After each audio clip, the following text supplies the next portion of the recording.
Tulog na naman ito. Hey! Lumabas ka dyan sa lungga mo. Anong klase? Tulog ng tulog.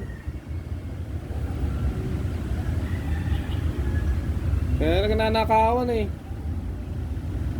Naabangan mo lang yung pagkain. Pag nabusog na, wala na. Tulog na. Lumabas ka naman dyan. Anong klase naman yan? Oh, patulog-tulog. Ano nang yes naman. Uli ka na naman. Sakto na naman yan. Wala ka talaga. Walang tibay talaga sa'yo. Dapat palitan ka na.